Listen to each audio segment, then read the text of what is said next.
The snow was fresh and undisturbed when Violet Mercer rode out that morning. She had been horseback riding this path for 3 years, every day, regardless of weather, through the grounds of the Blackwell estate. It was her private world, the only place where she could exist without performing, without smiling at people who didn't see her anyway, without pretending to be something she was not. This morning, the world was entirely white, crystalline, perfect, silent except for the sound of her horse's hooves on snow. She was not looking for anything unusual. She had no reason to expect anything unusual. And yet, when she saw it, a small cream-colored object positioned carefully beneath a low branch, as though someone had placed it with deliberate intention, she knew immediately that something had changed. Dismounted, the card was beautiful, elegant, sealed with red wax that gleamed against the snow like blood against ice. Someone had put this here. Someone had wanted it found, protected it from the worst of the snow by positioning it precisely, carefully, as though the object itself was precious. With trembling hands, Violet broke the seal. The handwriting was masculine, precise. The words were addressed to no one, signed by no one, just a declaration. I have loved you in silence for longer than I can bear. You are the only remarkable thing in any room, the only thought that occupies my mind. I cannot continue without telling you. I cannot bear the weight of this love alone. If you feel even a fraction of what I feel, please, I am waiting for you. Violet read the words once, twice, 3 times. Was someone thinking of her? Someone had placed this card in the snow hoping she would find it, hoping she would understand, hoping she would feel the same. For a woman who had spent 26 years being invisible, the possibility was almost impossible to comprehend. She stood in the snow with the card in her hands and felt something shift inside her, something that had been frozen for a very long time beginning to thaw. Someone saw her. Someone had been seeing her all along.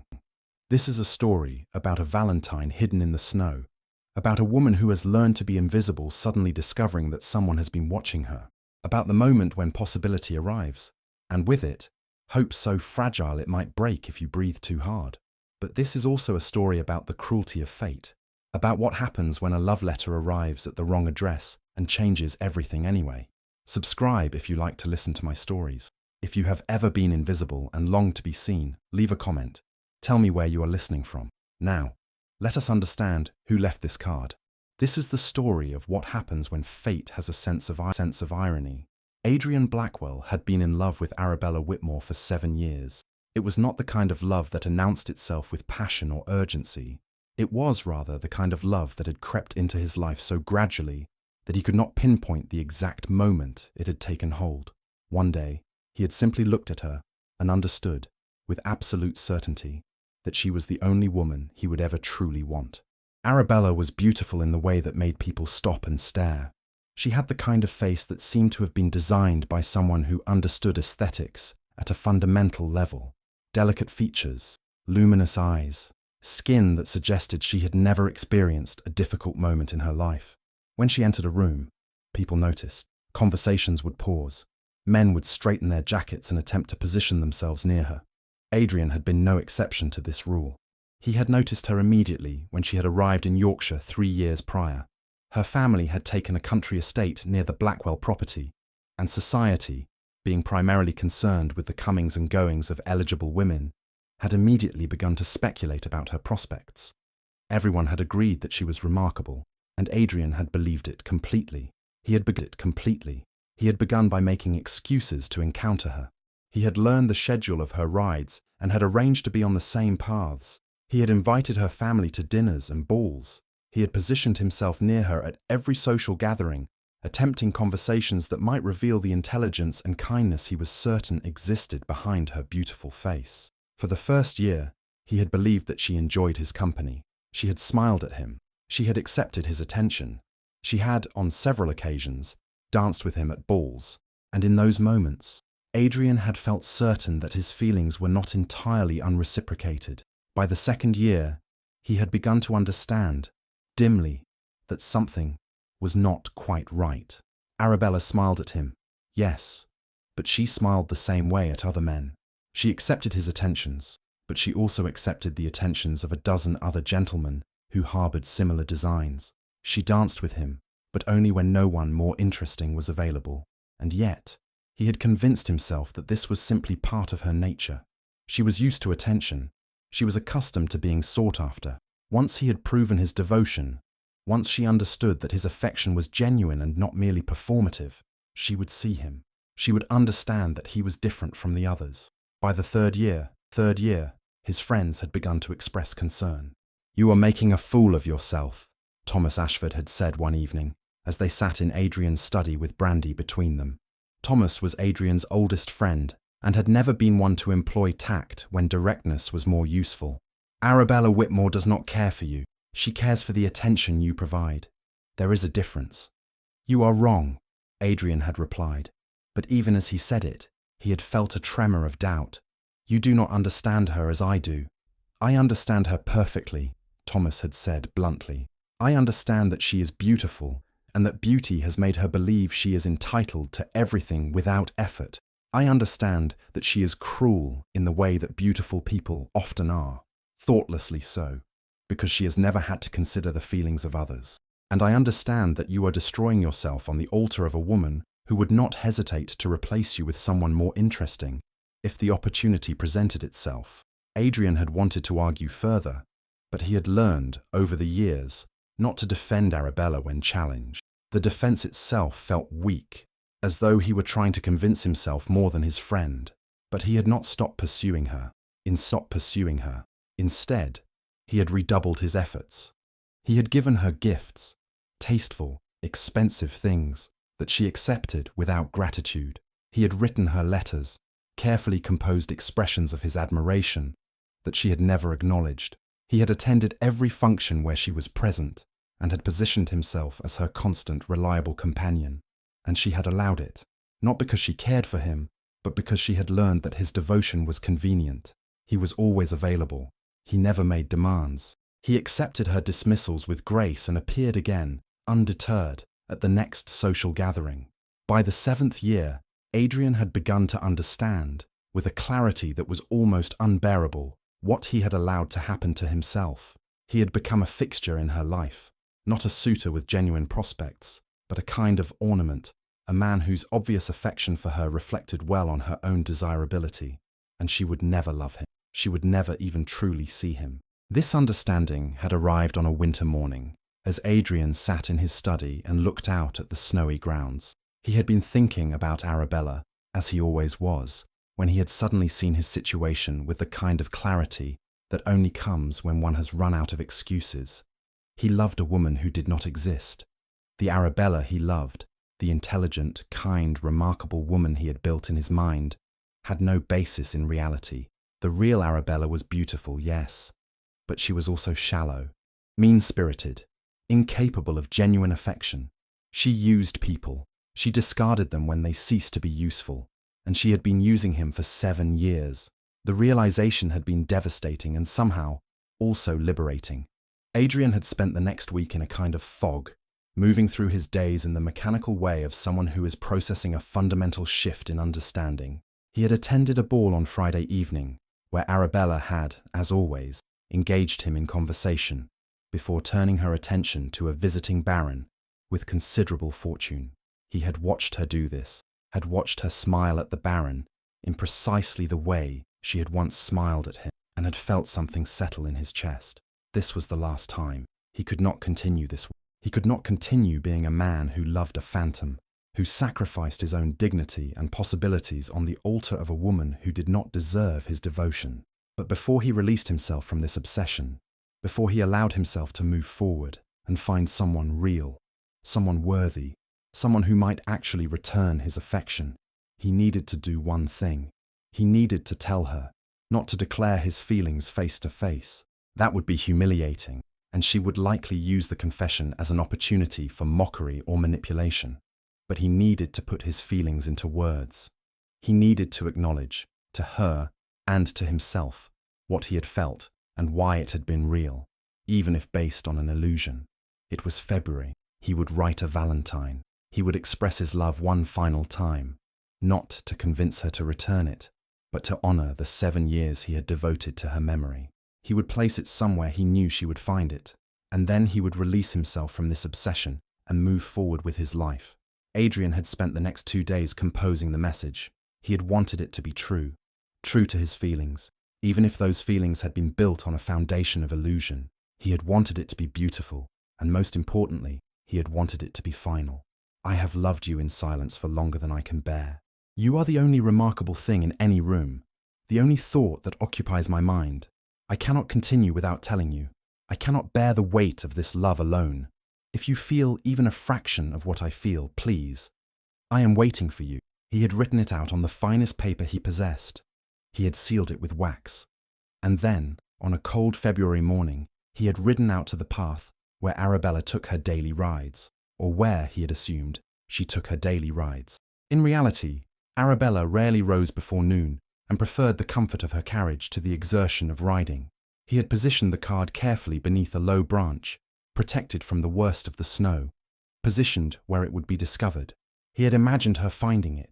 He had imagined her reading his words. He had imagined, briefly, that she might feel moved by his devotion and reconsider him. And then he had ridden back to his estate, released the fantasy, and prepared himself to live in the world of reality. He had not expected what would actually happen. He had not expected that it would be someone else entirely who would find his Valentine. Violet Mercer had learned to be invisible so thoroughly that she had almost forgotten what it felt like to be seen. It had not always been this way. When she was very young, perhaps 5 or 6 years old, she had believed that the world was interested in her. She had worn ribbons in her hair and had believed they mattered. She had spoken her thoughts aloud and had believed people were listening. She had existed in the world with the kind of unself-conscious presence that all children possess, before society teaches them that some people matter and others do not. And then she had grown old enough to understand the rules. Her family was respectable, but not wealthy. Her father had been a country gentleman with modest holdings and a library that was the only thing of true value in his life. Her mother had been a woman of gentle breeding who had married beneath her station and had spent the rest of her life regretting it. Violet had been born into the gap between these two dissatisfactions, not quite wealthy enough to be considered desirable, not quite poor enough to be dismissed entirely. She had 2 older brothers who had left for university and then for London, where they had apparently discovered more interesting ways to occupy themselves than writing to their family. She had 1 younger sister, Margaret, who had inherited their mother's beauty and their mother's certainty that beauty was the most important currency a woman could possess. By the time Violet was 16, Margaret had already begun accumulating suitors. She had been invited to balls in the surrounding counties. She had been flirted with by men of consequence. She had accepted compliments as though they were her due. And she had looked at her older, less beautiful sister with the kind of pity that suggested she had already decided Violet's fate, invisibility, or perhaps a modest marriage to a country vicar with more character than fortune. Violet's mother had not contradicted this assessment. She had simply sighed and turned her attention back to Margaret, who was far more likely to make a respectable match. And so Violet had removed herself from the equation. She had not done this in any dramatic way. There had been no great declaration or rebellion. She had simply stopped attending the balls. She had stopped wearing the elaborate gowns that were designed to make a woman's marriageability visible. She had stopped smiling at men in drawing rooms. And gradually, imperceptibly, she had disappeared from society's consciousness. It had been liberating in ways she had not expected. Without the constant performance of being a marriageable woman, Violet had discovered that she had opinions, she had thoughts, she had a particular way of looking at the world that was entirely her own. She had begun to read, not the romantic novels that were considered appropriate for women, but books of philosophy and history and science. She had begun to think about things. She had begun to become, in a quiet and unremarkable way, interesting. But interesting to whom? Society did not care about a woman's thoughts. Society did not value her ideas or her opinions, or her capacity for independent reasoning. Society valued her beauty and her family connections and her potential to produce heirs. And Violet had none of these things in sufficient quantity to matter. By the time she was 26, she had made peace with her invisibility. It was, she had come to understand, a privilege of sorts. The women who were beautiful, who were visible, lived under constant scrutiny. They had to maintain their appearance, their comportment, their positioning in a precarious social hierarchy. They were valued for something that would inevitably fade. They were trapped in a system that required them to be ornamental and grateful for the attention. Violet was free from all of that. Her mother had given up on her. Her father had died 6 years prior, leaving his small library to Violet, as though he understood that books were the only inheritance she would truly value. Her brothers had forgotten about her existence. Margaret had married a man of modest fortune and had relocated to London, from where she occasionally sent letters full of references to social events Violet would never attend. And Violet had found herself, unexpectedly, happy. She had arranged her life in such a way that she could exist exactly as she wished. She lived with her mother in a small cottage on the edge of the Blackwell estate. Her mother had become something of a hermit herself, disappointed by life, content now to exist quietly at the margins of respectability. Violet had developed a routine that suited her entirely. In the mornings, she rode. This was the one concession she made to society. She rode side saddle, as a lady should, on a horse that was elegant but not extravagant. She had been riding since childhood, and it was the one physical activity that did not feel like performance. When she was on horseback, she was simply a woman moving through the world. There was no performance required. There was no need to smile or speak or present herself as marriageable or valuable. She was simply present.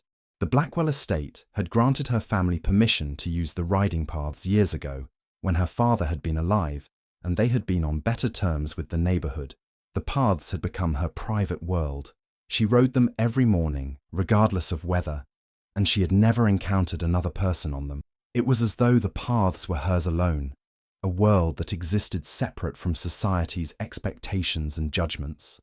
After her rides, she would return home and spend her days reading and thinking and, occasionally, writing. She had filled 3 notebooks with her own thoughts and observations. Nothing that would ever be published, nothing that anyone would ever want to read, but they were hers. They were real. They represented the version of herself that existed when no one was watching. In the afternoons, she would walk through the village. She would greet people she had known since childhood.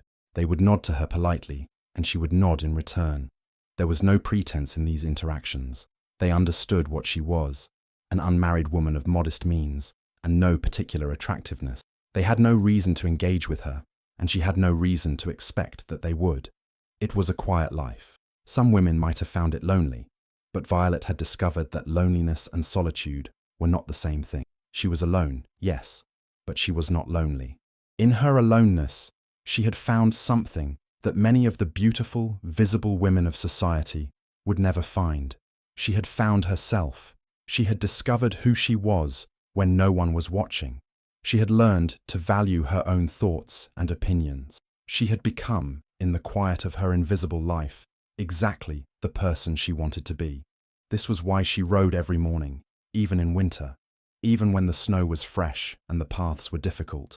Because those morning rides were the moments when she was most fully herself. They were the moments when she could think without performance, exist without apology, move through the world exactly as she wished to move through it. She had never expected to find anything on those paths. She had never expected that someone, somewhere, had been thinking about her, had been watching her, had placed something precious in the snow with the hope that she would find it. The possibility that she might be seen, truly seen, valued enough to receive a love declaration, had never occurred to her. She had made peace with invisibility. She had built a life around it. She had decided that being unknown was preferable to being known but found wanting. And then a piece of cream-coloured paper with a red wax seal had shattered that carefully constructed peace. Someone loved her, or someone loved the idea of her. Someone had seen her on the riding path. Someone had paid enough attention to create an elaborate gesture.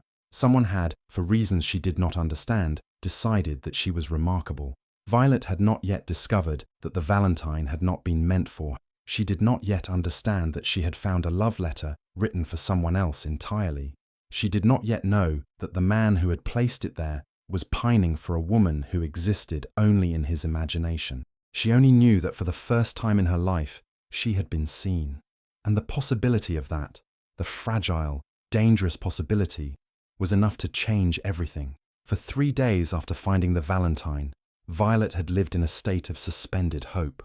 She had read the cards so many times that she had memorized every word. She had studied the handwriting obsessively, cataloguing its particular characteristics, the way the A was formed, the slope of the letters, the pressure of the pen against the paper.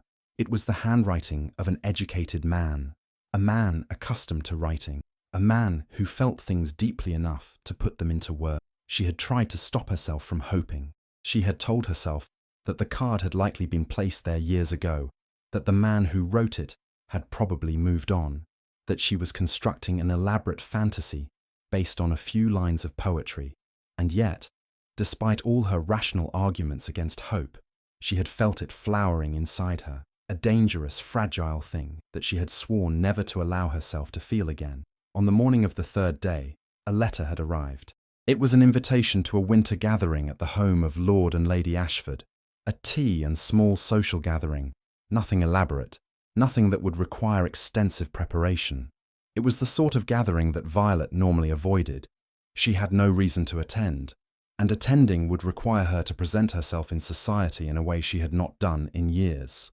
But it occurred to her, as she read the invitation, that there was a possibility, slim but present, that the man who had written the Valentine might attend. And if he attended, she might see him. She might understand who he was. She might finally know. She had decided, with a decisiveness that surprised her, that she would go. Her mother had been astonished. "You are attending a social gathering?" she had asked, as though Violet had announced she was relocating to London. "You, who have avoided society for nearly a decade." "I am attending a tea," Violet had corrected gently, "at an estate where we have some connection. It is not a great transgression." Her mother had studied her with an expression that suggested she understood with complete clarity that something had changed, but she had not pressed for explanation. She had simply helped Violet select a dress, not one of her everyday riding gowns, but something more formal. A pale grey silk that had been packed away for years, that fit her figure perfectly despite the time that had passed. Violet had looked at herself in the mirror before departing and had barely recognized the woman looking back. She was not beautiful in the way that Arabella was beautiful, but there was something about her face, a kind of clarity, an intelligence, a presence, that suggested she was someone worth looking at. For the first time in years, she had left the house hoping to be seen. The drawing room at Ashford House was full of people Violet recognized but did not know. The women stood in small clusters, discussing the weather, the fashion, the latest gossip from London. The men occupied the other side of the room, speaking about politics and hunting and the state of their estates. Tea and small cakes were circulated on silver trays. Violet positioned herself near a window, ostensibly interested in the snow falling outside, but actually engaged in the careful work of observation. She was looking for someone. She did not know what he looked like, but she was searching nonetheless. Adrian Blackwell arrived perhaps 20 minutes after she did. She recognized him immediately, though she had no conscious reason to do so. Perhaps it was something about the way he carried himself, a kind of quiet thoughtfulness, a certain weight of feeling beneath a composed exterior. He was well dressed, but not ostentatiously so, handsome, but not in the way that made people stop and stare. There was something about him that suggested depth, that suggested he thought about things, felt things deeply, lived in a kind of internal world that was separate from the social performance surrounding him. Violet's heart began to beat strangely. Could it be him? Could this be the man who had written the card? She was not given much time to wonder. Arabella Whitmore arrived perhaps 5 minutes after Adrian, and the entire room seemed to shift in response to her presence. She was beautiful in a way that demanded acknowledgement. Her gown was pale rose, expensively cut, designed to frame her face and figure to maximum effect. She moved through the drawing room with the confidence of someone who had never doubted her own desirability, and she moved directly toward Adrian. Violet watched from her position by the window as Arabella took Adrian's arm possessively, as she smiled at him with the kind of smile that suggested she believed him to be her. Arabella was speaking to him. Violet could not hear the words, but she could see the gesture, the touch, the way she maintained physical contact. Adrian was withdrawing. It was subtle, the kind of withdrawal that only someone watching closely would notice. His posture stiffened slightly. His expression, which had been open and thoughtful, became more guarded. He was politely removing himself from her contact, creating distance between them. Arabella was not accepting this distance. She tightened her grip on his arm. She moved closer. She leaned toward him, and spoke something into his ear, something that made his face darken slightly. And then, to Violet's shock, Arabella raised her voice. "Is it true?" she demanded, loud enough that several nearby conversations stopped. "Is it true that you have written a Valentine to someone? That you are pursuing another woman?" The room went silent. Adrian's face flushed with embarrassment and anger in equal measure. He attempted to move away from her, but she maintained her grip on his arm with the kind of possessiveness that bordered on assault. "It is not your concern," he said quietly, but his voice carried in the silence. "Arabella, you are making a scene." "I am making a scene?" she replied, her voice rising further. "I am making a scene. You have been pining after me for years, and now suddenly you are writing Valentines to someone else.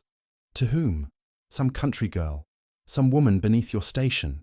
"Stop," Adrian said, and there was something in his voice, a finality, a clarity, that made Violet understand suddenly that something fundamental was shifting. "I will not stop," Arabella continued, and now there was an edge of cruelty to her. "Because whatever woman you have been writing to, she deserves to know the truth about you. She deserves to know that you are a man who pines pathetically after women who do not want you, that you are weak, that you are—" "Enough," Adrian interrupted, and he withdrew his arm from her grip with enough force that she stumbled slightly. "I will tell you the truth, Arabella, since you seem to require it so badly. The Valentine was written for you." The room went absolutely silent. Violet felt her breath catch in her chest. "I have been in love with you," Adrian continued, and his voice was steady now, almost calm. "Or rather, I have been in love with the idea of you, with the woman I imagined you to be. And 3 days ago, I placed a Valentine on the riding path, hoping that you would find it and understand what I felt." Arabella's face transformed. For a moment, triumph bloomed across her features. She had been right all along. He loved her. He was still pining after her. "And then," Adrian said, "I realized something. I realized that the woman I have been loving does not exist. You are beautiful, Arabella. You are stunning, in fact. But you are not kind. You are not thoughtful. You are not remarkable in any way except in your complete indifference to the feelings of others." Arabella's triumph transformed into rage. "How dare you?" she began. But Adrian was not finished. "I realized," he said, "that I have wasted 7 years of my life on a phantom. And I realized that I am grateful to be finally free of this obsession. I am grateful to understand finally that you are not worth my devotion. And I am grateful, deeply grateful, to be able to move forward with my life." "You will regret this," Arabella hissed, and her voice had turned cold and vicious. "You will regret rejecting me. Every woman in this room will hear about how you have humiliated me. Every family will know that you are a man who fell in love with a woman and then had the audacity to reject her." "Perhaps," Adrian said, "but at least I will have been honest. At least I will have stopped pretending to be someone I am not." And with that, he simply walked away from her. He left her standing in the center of the room, surrounded by witnesses to her humiliation, and he moved toward the refreshment table with the bearing of a man who had finally set down a weight he had been carrying for far too long. Arabella stood frozen for a moment, her face flushed with rage and embarrassment. Then she gathered herself with the kind of determination that suggested she had practiced recovering from social disasters, and she left the room entirely. The drawing room erupted into whispers. Violet had watched the entire exchange from her position by the window, and she felt as though her heart had been shattered and remade multiple times during those few minutes. The card had been for Arabella. Of course it had been. She had known this, intellectually, the moment she understood that someone had placed it deliberately on. It was too calculated, too romantic, too deliberate to have been meant for anyone but the beautiful woman everyone wanted. And yet, watching Adrian finally free himself from this obsession, watching him speak with such clarity about loving an illusion, she felt something unexpected. She felt compassion. She felt understanding. She felt the recognition of someone who had also spent her life dealing with illusion, though her illusions were about herself rather than about someone else. And she felt, beneath all of that, a kind of curiosity. This was a man who had loved someone so deeply that he had been willing to sacrifice 7 years of his life. A man who was capable of that kind of devotion, even if it had been misdirected. A man who had the courage to admit his mistake and free himself from it. A man who had written words about longing and love and being unable to bear the weight of feeling alone.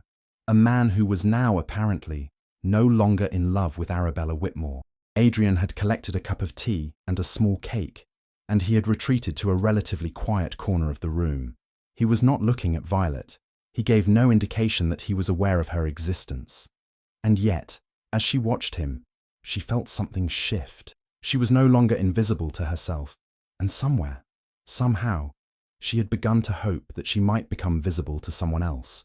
She did not know how to bridge that gap. She did not know how to move from being the woman who watched from the margins to being the woman who was actually seen. But as she clutched the Valentine in her reticule, the card that had not been meant for her, but that had nonetheless changed her, Violet Mercer understood that everything had just become infinitely more complicated. Adrian had realized by evening that the card was no longer where he had left it. He had returned to his estate from the Ashford gathering in a state of peculiar lightness. The confrontation with Arabella had been devastating and simultaneously liberating. He had spent 7 years carrying the weight of her existence in his mind, and now that weight was simply gone. He felt lighter. He felt clear. He felt for the first time in years as though his own life actually belonged to him again. But when he had thought later that evening about his Valentine gesture, about the card he had placed on the riding path as a kind of final closure, he had felt a sudden urgency. He wanted to retrieve it. He did not want it floating around in the world, a physical manifestation of 7 years of misplaced devotion. He wanted to destroy it. He wanted to erase the evidence that he had ever been so foolish. The next morning, he had ridden out to the path early, while the snow was still fresh and the world was still quiet. The card was not where he had left it. At first, he had thought perhaps the snow had covered it, but he had searched carefully, examining the area beneath the low branch where he had positioned it so deliberately. There was no card. There was no indication that anything had ever been there. Someone had found it. Someone had taken it. And Adrian had felt, strangely, both relief and anxiety. Relief that he would not have to destroy it himself. Someone else had already removed it from the world. And anxiety about where it had gone and what the person who had found it might think, and whether there was any possibility that the contents of his private declaration were now public knowledge. He had retraced his steps, riding along the path to see if perhaps the card had been dropped somewhere else, and that was when he saw her. She was standing near the place where the path curved back toward the fields, and she was holding a cream-coloured card with red wax seal. Adrian's heart had stopped. For a moment, he could not place her. She was a woman of perhaps 26, dressed in a riding habit of pale grey, with dark hair pinned elegantly beneath a small hat. She was not beautiful in the conventional sense. Her face was too intelligent, too clearly thinking about something, for simple beauty. But there was something about her, a kind of presence, a clarity, that suggested she was someone worth looking at. She was standing very still, looking at the card in her hands, as though it contained secrets of the universe. "That is mine," Adrian said, before he had time to consider what he was saying, or how he should approach this situation. "The card you were holding. I left it there. I would like it back." The woman looked up at him, and her expression shifted from contemplation to something more complicated. Recognition, perhaps, or realization. "I was returning it," she said quietly. "I found it 3 days ago. I have been attempting to discover who wrote it and return it to you." Adrian dismounted from his horse, feeling suddenly off balance. A woman had found his Valentine. A woman he did not recognize had been looking for him for 3 days. "How did you know to return it to me?" he asked. "I did not know," she said. "Not until yesterday. I saw you at the Ashford gathering. I heard you speak. I understood then that you were the man I was looking for." Adrian felt his face flush slightly. She had been at the gathering. She had heard his entire humiliating confrontation with Arabella. She knew that the card had been intended for someone else. "I apologize," he said, and he meant it. "I wrote that card under false pretenses. It was not meant for you." "I know," she replied. "It was meant for Arabella Whitmore." There was no accusation in her voice. There was simply fact. She was stating what she understood to be true, and she was doing so with a kind of gentle clarity. "Yes," Adrian said. "It was, and I made a significant error in judgment in writing it. I would prefer that card did not exist." "Why?"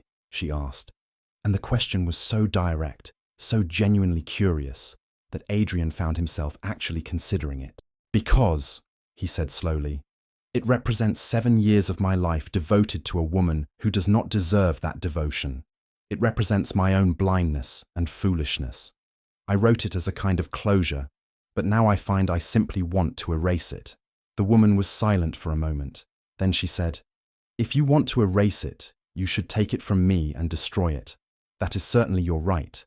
It is your card, your words, your confession." Adrian reached out his hand to take the card from her, but before his fingers closed around it, he hesitated. "May I ask your name?" he said instead. "Violet Mercer," she replied. "Adrian Blackwell."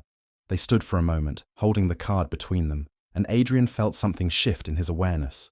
This woman, Violet Mercer, had found his Valentine and had spent 3 days attempting to return it to him. She had attended a social gathering specifically to locate him. She had then positioned herself to return his card, knowing full well what it contained and who it had been intended for. It was an act of extraordinary kindness. "You could have simply left it where you found it," Adrian said. "You could have destroyed it yourself. You could have ignored it entirely. But instead, you have attempted to return it to me. Why?" Violet considered this question carefully before answering. "Because it represented someone's truth," she said finally. "Someone's genuine feeling, however misplaced that feeling may have been. I did not want to be responsible for erasing it. And also," she paused, "I was curious. I wanted to know who would write such a thing, who would place it in the snow with such careful intention, who would love someone so completely that they would risk humiliation to declare it. And now you know," Adrian said. "I am a man who loves illusions and mistakes them for reality." "Are you?" Violet asked. "Or are you a man who is capable of deep feeling, who is now free to direct that feeling towards something real?" The question was so unexpected, so perceptive, that Adrian found himself genuinely looking at this woman for the first time. He was seeing not just her face, but something behind it. An intelligence, a kindness, a way of understanding the world that was entirely her own. "I do not know you," he said, "and yet you seem to understand me better than I understand myself."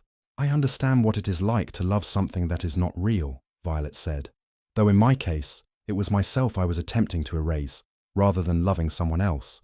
We are perhaps not so different." Adrian felt something in his chest shift.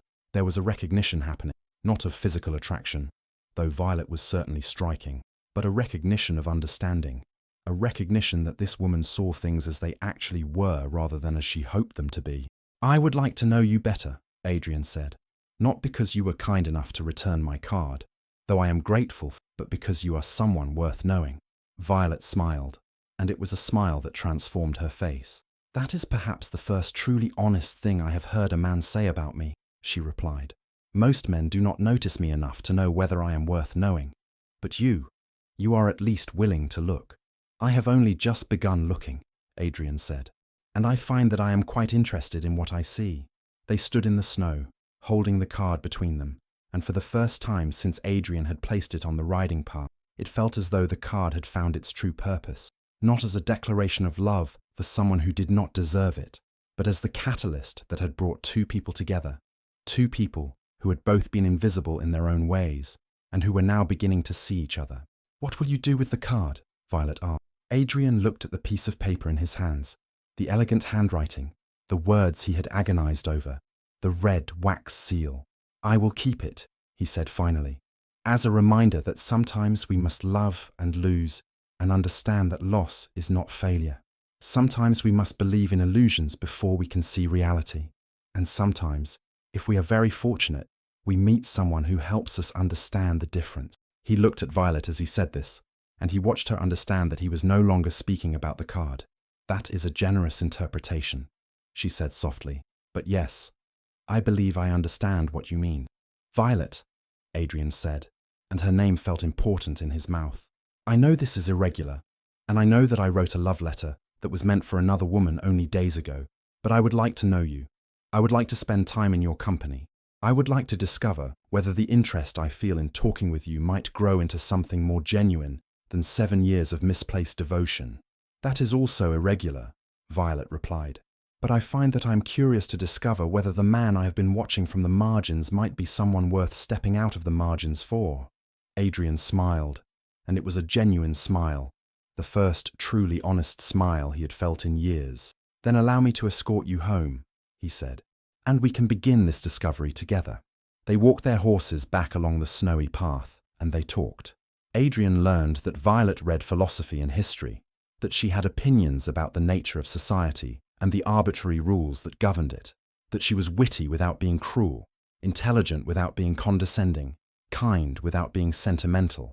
And Violet learned that Adrian was capable of admitting his mistakes, that he thought about the world carefully, that he had depth and feeling, and the willingness to be vulnerable. By the time they reached Violet's cottage, Adrian had ceased to think about the card at all. The Valentine had served its purpose. It had brought him to this woman, and in meeting her, he had finally learned the difference between the illusions we create and the reality that is always available to us if we are brave enough to see it. 2 weeks had passed since Adrian and Violet had met on the snowy path. 2 weeks of quiet connection.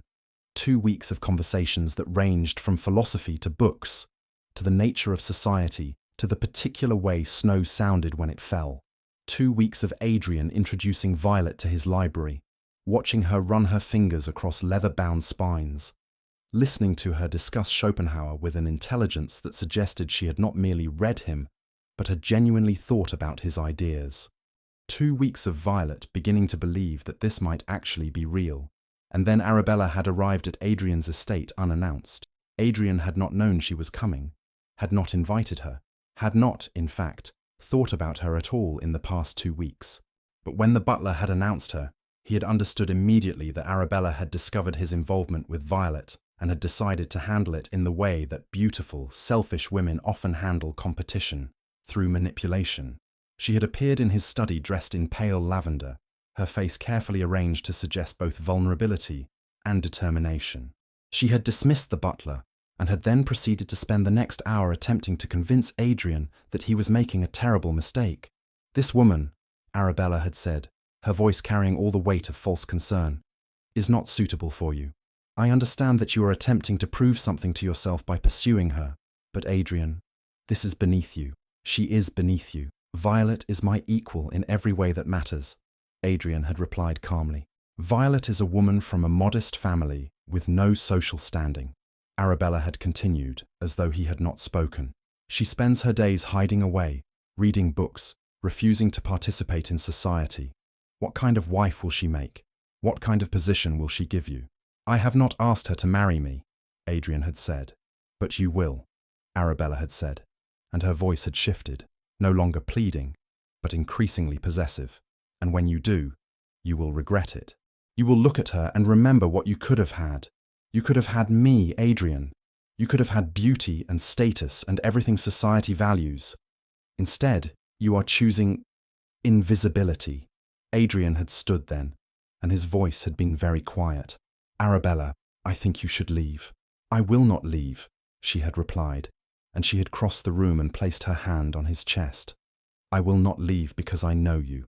I know that you care about status and society and the opinion of others, and I'm telling you that choosing me is the only choice that makes sense."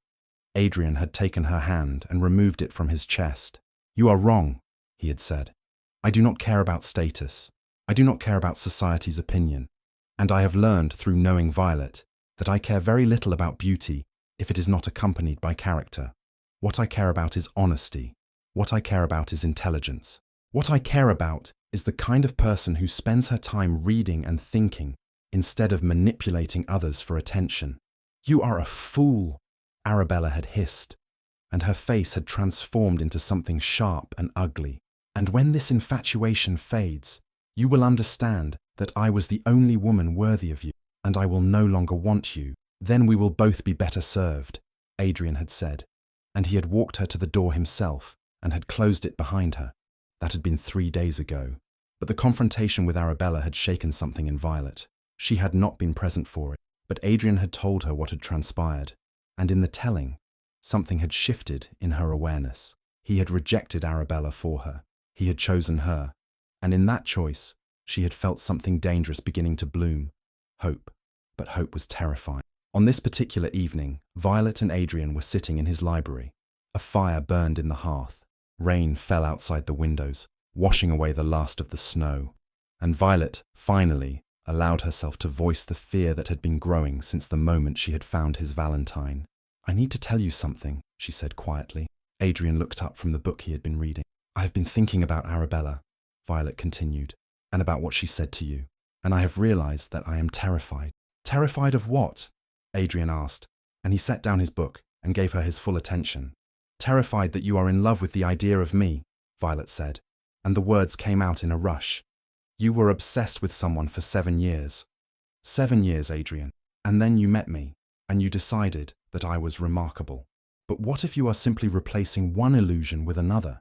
What if you are simply in love with the idea of a woman who is intelligent and kind, and different from society's expectations? What if you wake up in 6 months or a year and realize that I am just ordinary, that I am not enough?"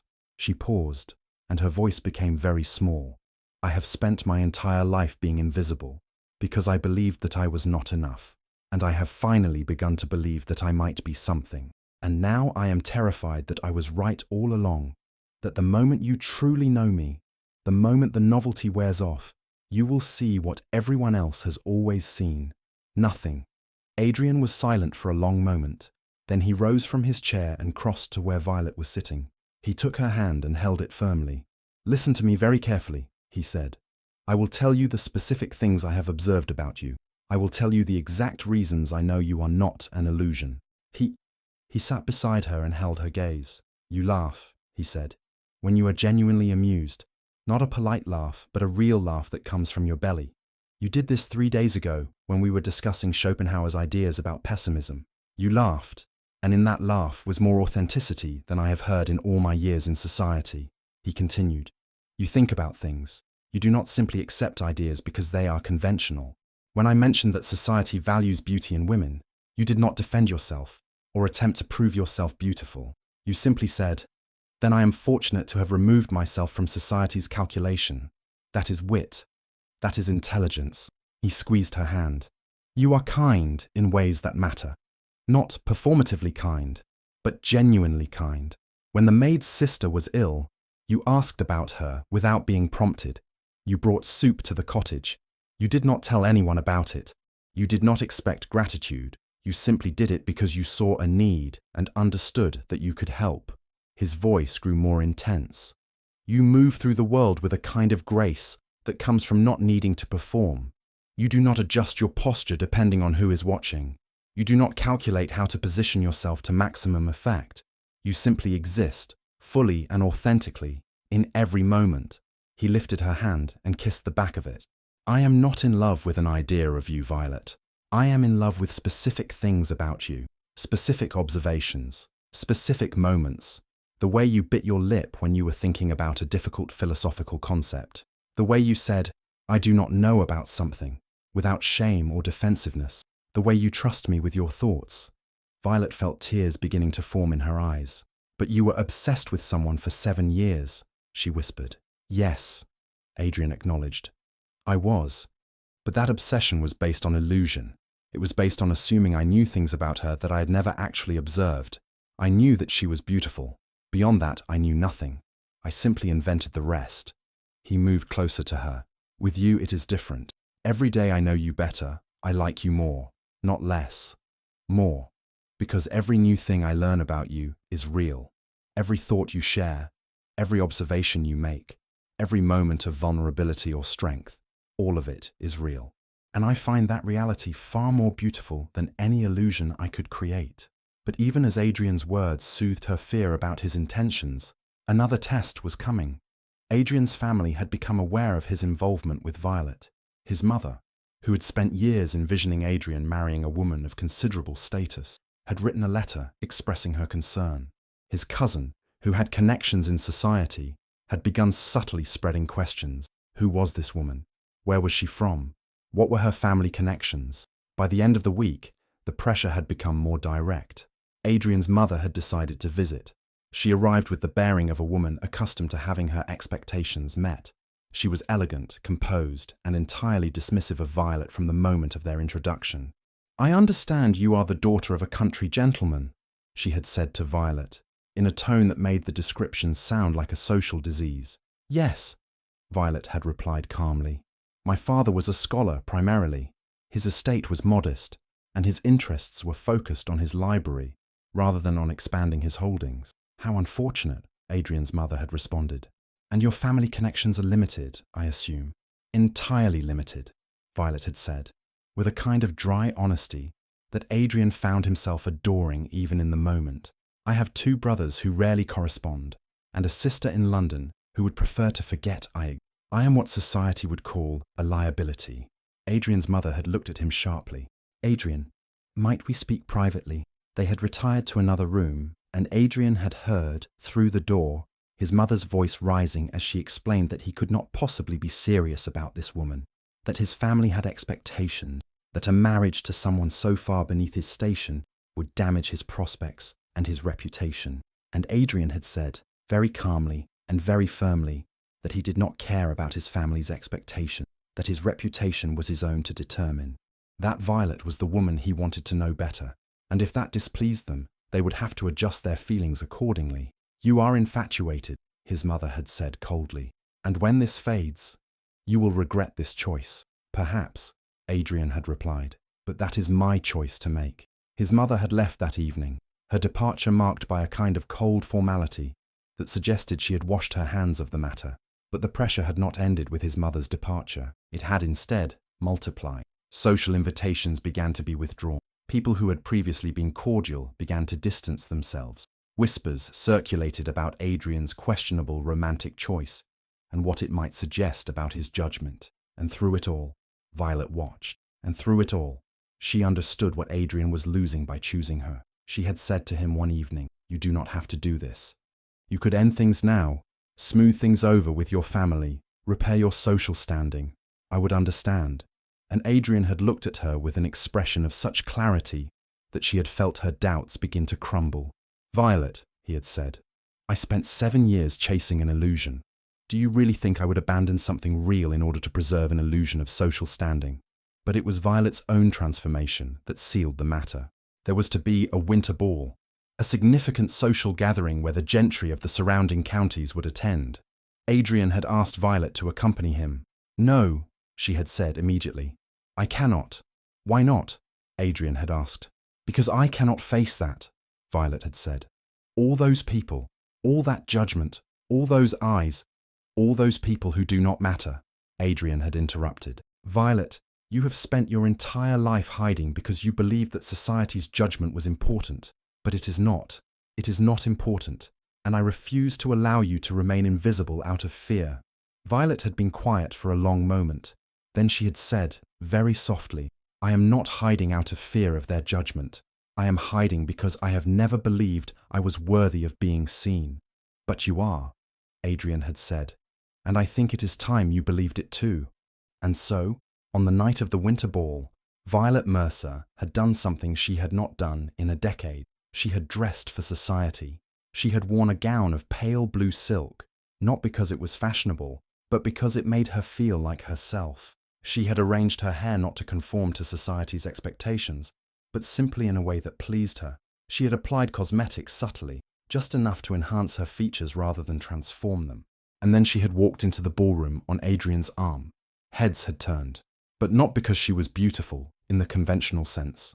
They had turned because there was something about her, a kind of presence, a clarity, that suggested a woman who had finally learned to value herself. She had not danced with everyone. She had not attempted to make herself the center of attention. She had simply been present. She had spoken with intelligence about books and ideas. She had made observations that were witty and true. She had been finally and fully visible. And as the evening had progressed, she had realized something fundamental. Being visible was not as terrifying as she had imagined. Being seen was not the same as being judged. And being known by people who valued her, or even being unknown by people who did not, was far preferable to remaining invisible out of fear. At the end of the evening, as they had walked home through the winter air, Adrian had taken her hand. "You were magnificent," he had said. "I was terrified," Violet had replied. "Yes," Adrian had agreed. "But you did it anyway. You chose to be visible. Not for me." For yourself. Yes, Violet had said, and she had squeezed his hand. I did. They had walked in silence for a moment, and then Violet had said, I believe you now. I believe that you see me. Not an illusion, but me. The actual, specific, complicated version of me. I do, Adrian had confirmed. I see you, and I choose you, deliberately and completely. Then I choose you too, Violet had said. Not because you rescued me from invisibility, but because you supported me while I rescued myself. And because that is the kind of man I want to build something real with. They had stopped walking, and Adrian had kissed her. Not a desperate kiss, but a deliberate one. A kiss that sealed not a moment of passion, but a choice.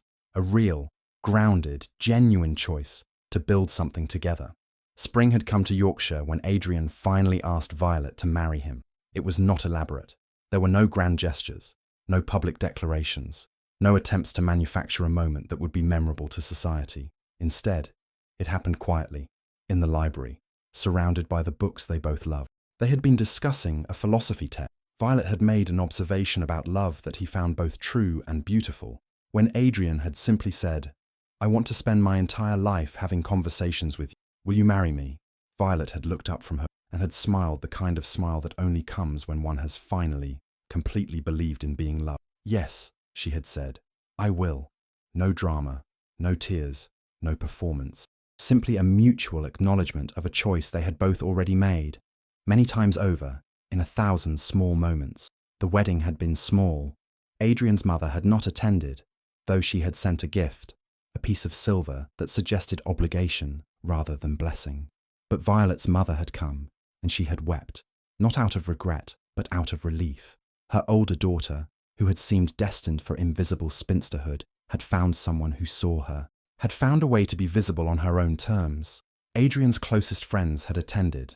They had told Adrian afterward that they had never seen him happy before, not in the way that society defined happiness, successful, envied, in possession of desirable things, but genuinely, quietly, fundamentally happy. The ceremony had taken place in the small church near Adrian's estate. Violet had worn a gown of pale blue, the same colour as the one she had worn to the winter ball. Adrian had held her hand throughout, as though he could not quite believe that she was actually there, actually choosing him, actually staying. And when the vicar had pronounced them married, Adrian had kissed her, not because it was expected, but because he could not help himself. They had settled into a life that was, by society's standards, unusual. The townhouse in London that Adrian had inherited remained largely unused. Instead, they had chosen to make their primary residence his country estate in Yorkshire. It was larger than Violet's cottage, but far simpler than the grand houses where people of his status typically lived. Adrian had converted one wing of the estate into a library, floor-to-ceiling shelves, thousands of volumes, reading tables positioned near windows. They had spent weeks organizing it, Violet insisting on logical categorization, Adrian wanting them arranged by how much he loved them. They had compromised by doing both. The library had become the heart of their home. It was where they spent their mornings, each with their own book, sharing passages that moved them.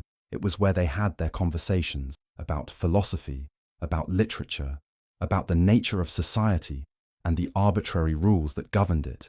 It was where Violet had begun to write, not for publication, but for herself, essays about what it meant to be invisible, about the cost of visibility, about the choice to be seen.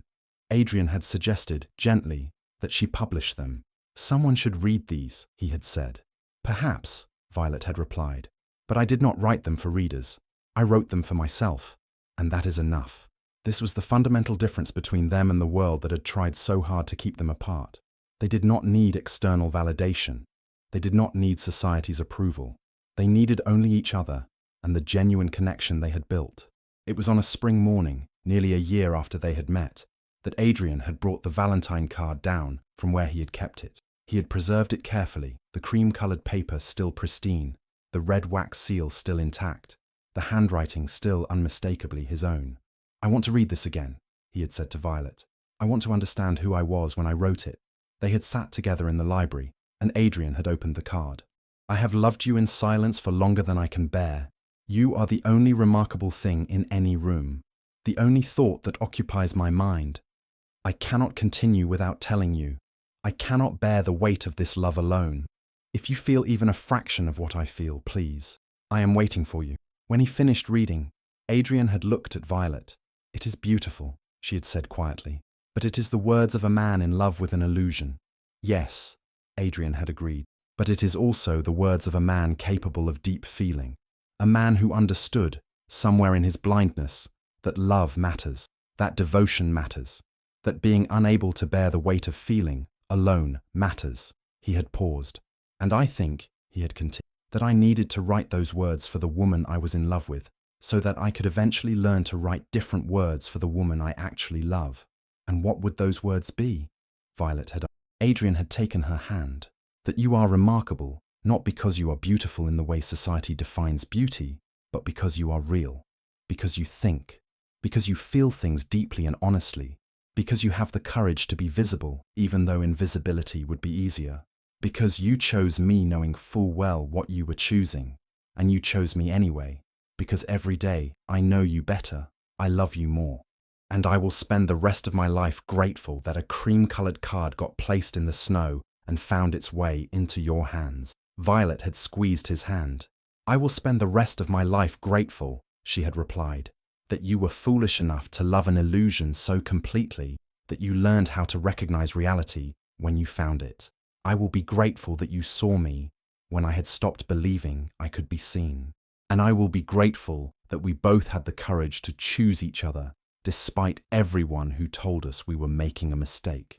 They had sat together in the spring sunlight, holding the Valentine card between them, and they had understood something fundamental. The card had not brought them together.